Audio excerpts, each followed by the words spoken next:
Move Brasil 2026 é o assunto do momento, principalmente para você que é motorista de aplicativo ou até mesmo taxista. O que está acontecendo? Hoje eu quero fazer uma análise geral do nosso cenário. Qual tem sido a situação do motorista? Qual é a proposta do Move Brasil? E o porquê os bancos estão recusando? Vamos então para o primeiro tópico. A situação atual do motorista de aplicativo. Atualmente, muitos de nossos colegas estão com dificuldades financeiras e muitos estão trabalhando com um veículo alugado, algumas vezes pagando 3, 4 mil reais de aluguel para poder trabalhar nas plataformas. Eu acredito que este valor é muito superior a qualquer parcelamento de veículos. Aqui na minha cidade, por exemplo, para você alugar um Classic, um carro velho e já bem ultrapassado, o qual muitos passageiros se recusam a viajar nestes veículos, o aluguel tem sido R$500 por semana, ou seja, 2 mil por mês. Se a semana for de 5, se o mês for de 5 semanas, então ainda fica acima dos 2 mil. Taxas extremamente muito baixas, fazendo com que o motorista fique mais de 12 horas trabalhando nas plataformas. Ainda existe um perigo real para o motorista de aplicativo que depende desta atividade para sustentar sua família, que são os bloqueios arbitrários das plataformas. Ainda tem aquele risco, se o carro bater, como é que ele conserta? Muitos colegas andam com o veículo com danos físicos e aparentes, o carro amassado, o carro batido, a interna do veículo com estofado rasgado, muito mal cuidado. Por quê? Porque são carros alugados e eles pagam muito caro por isso e não existe uma condição de trabalho que favoreça ao motorista de aplicativo ter um carro novo e com manutenções em dias. Tem colegas aí fazendo corridas a partir de R$1, 80 centavos o km. Ora, se você anda com um carro a combustão, você faz viagens a 80 centavos o km, sendo que cada km você gasta somente de combustível 60 centavos, no dia que esse carro furar um pneu, no dia que esse carro precisar trocar uma peça, provavelmente esse motorista não terá condições de arcar com as despesas. A despesa operacional do motorista é muito alta e nós não vemos ajuda por parte de ninguém, nem por parte dos governantes, nem por parte das plataformas, para que queiram que o cenário do motorista realmente mude. Tendo assim em vista, e o governo fazendo um levantamento, pelo menos eu acredito que foi feito um levantamento para com isso, decidiu criar então o Move Brasil, que seria a possibilidade do motorista fazer acordos, caso ele tivesse negativado com o Desenrola 1, Desenrola 2, que foi a proposta do governo, fazer acordos comerciais aí para que o seu nome fosse limpado e assim ele pudesse financiar o veículo 0 km, fazendo assim a renovação da frota, tirando os Classic, digamos assim, de circulação e colocando de preferência carros elétricos e híbridos na praça, que iria elevar assim a qualidade do serviço e em muito. Porém, não elevaria os valores recebidos pelo motorista. Por este lado, nós podemos observar que o governo ele tentou ali fazer alguma coisa pelo motorista, mesmo que muita gente julgando ser este uma manobra eleitoreira, já que nós estamos chegando próximo ao pleito e às eleições de 2026 para presidentes, né? Então muita gente está julgando que tenha sido realmente aí uma manobra do governo para agregar apoiadores ao seu governo. Porém, parece que algo saiu errado, porque quando os motoristas se dirigiram a partir do dia 19 de junho para as concessionárias, chegando lá, os vendedores não tinham a informação necessária para fazer o financiamento pelo programa, as instituições também não sabiam como fazer.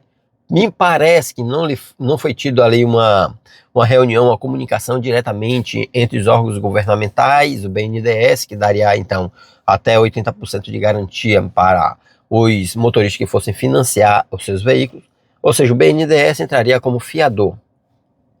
Sendo assim, os bancos particulares acabou saindo fora, como o Banco do Bradesco, Banco Itaú mesmo, a qual um gerente ele me informou que o Banco Itaú não participaria do Move Brasil, e fiquei sabendo aí de outras instituições também que não iriam participar, sobrando apenas para o Banco do Brasil e a Caixa Econômica.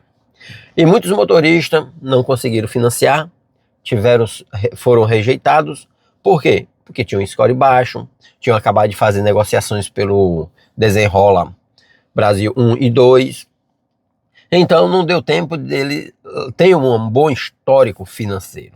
E por isso foi negado. Quando recorrido às instituições governamentais como Caixa Econômica e Banco do Brasil, a análise também sofreu um funil muito agressivo, pedindo ali comprovação de renda, impostos de renda e dentre outras coisas mais. E, pasmem, mais de 90% dos pedidos de financiamentos foram negados. Agora, por que os bancos estão fazendo toda essa análise?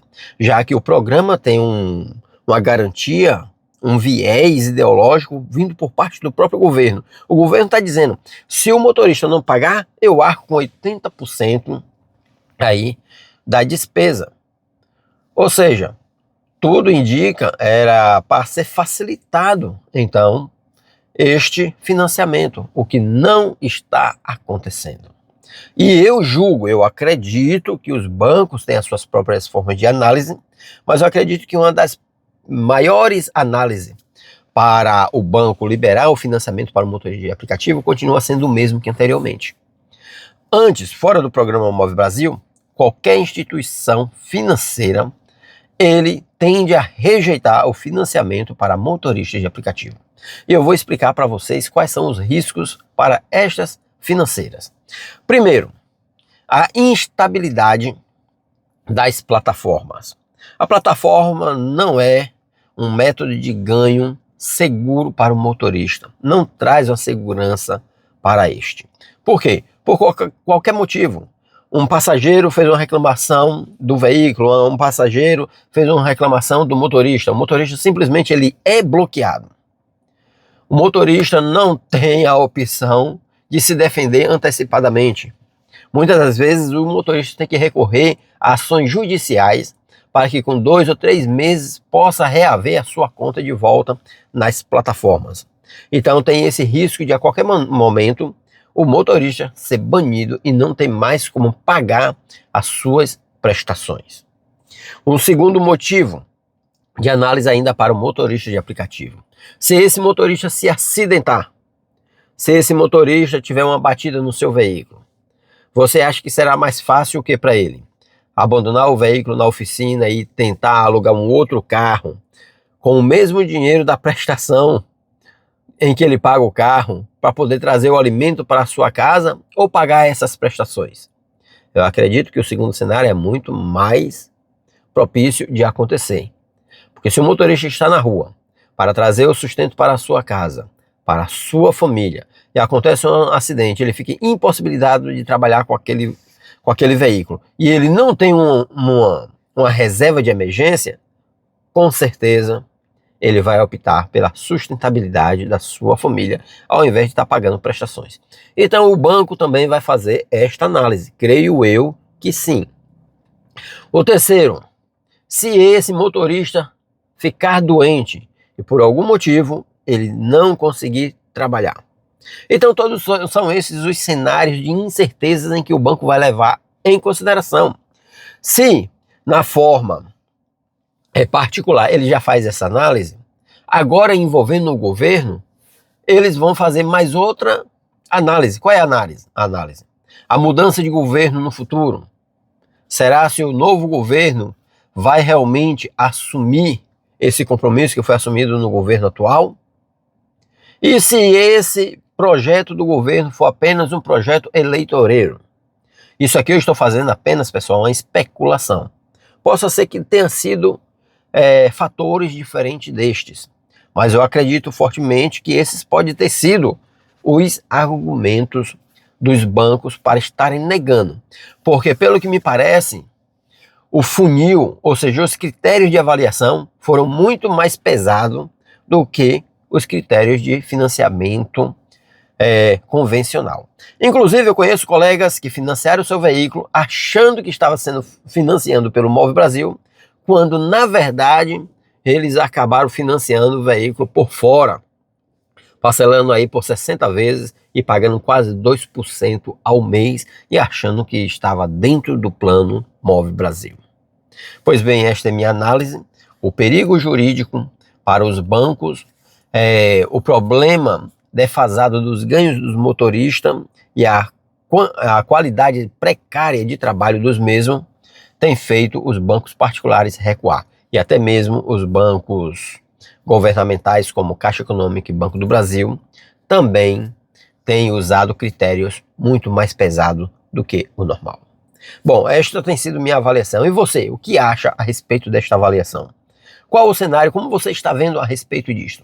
Eu te convido a deixar os seus comentários aqui e concordando ou discordando, mas sempre agregando conhecimentos e trocação de informações. Vou ficando por aqui, que Deus te abençoe hoje e sempre e que você consiga alcançar os seus objetivos em nome de Jesus. Vou ficando por aqui, que Deus abençoe a todos.